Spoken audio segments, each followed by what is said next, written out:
ባለፉት ጥቂት ሰዓታት ውስጥ መላው ዓለም በከፍተኛ ስጋትና ትንፋሹን ውጦ ሲከታተል የነበረው የአሜሪካንና የኢራን ውጥረት ማንም ባልጠበቀው ሁኔታ ወደ ሰላም ጎዳና አምርቷል። በሁለቱ ሀገራት መካከል የተፈጠረው ፍጥጫ ወደ መጠነ ሰፊ ጦርነት ሊቀየር ጥቂት ደቂቃዎች ብቻ ሲቀሩት የሁለት ሳምንታት ጊዜያዊ ተኩስ አቁም ስምምነት ላይ መድረሱም ተሰምቷል። የአሜሪካው ፕሬዝዳንት ዶናልድ ትራምፕ ለሁለት ሳምንታት የሚቆይ የተኩስ አቁም ሲያውጁ ኢራን በበኩሏ የሆርሙዝን ሰርጥ ለመክፈት ተስማምታለች። ኢራን በሆርሙዝ ሰርጥ በኩል የሚደረገው አስተማማኝ ጉዞ በታጠቁ ኃይሎች አማካኝነት በሚደረግ ቅንጅት እንደሚከናወን ገልጻለች።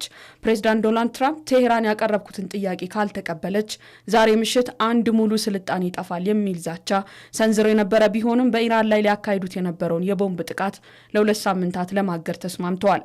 ትራምፕ ጥቃቱ ሊፈጸም ጥቂት ሰዓታት ሲቀሩት ትሩዝ ሶሻል በተሰኘው የማህበራዊ ሚዲያ ገጻቸው ላይ ውሳኔያቸውን መቀልበሳቸውን አስታውቀዋል። ፕሬዝዳንቱ ለዚህ ስምምነት መሳካት ፓኪስታን ላደረገችው ሽምግልና እውቅና የሰጡ ቢሆንም ስምምነቱ ግን ኢራን የሆርሙዝ ሰርጥን እንድትከፍት የሚል ቅድመ ሁኔታ የተቀመጠበት መሆኑን አስጠንቅቋል።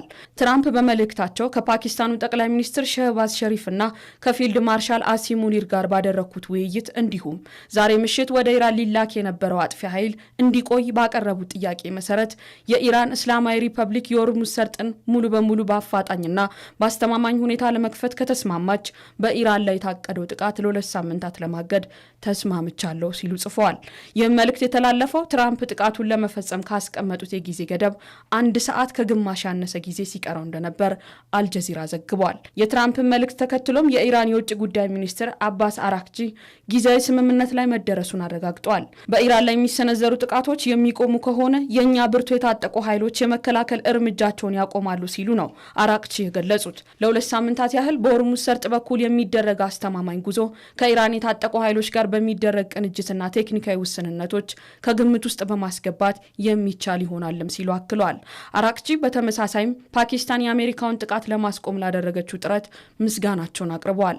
የኢራን ከፍተኛ ብሔራዊ ደህንነት ምክር ቤት በሰጠው የተለየ መግለጫ ድርድሩ በጥሩ ሁኔታ የሚቀጥል ከሆነ የተኩስ አቁሙ መነሻ ከሆነው የሁለት ሳምንታት ጊዜ በላይ ሊራዘም እንደሚችል ጠቁሟል። ከተኩስ አቁሙ ስምምነት በኋላ ሁለቱም ወገኖች የየራሳቸውን ድል አድራጊነት አብስረዋል።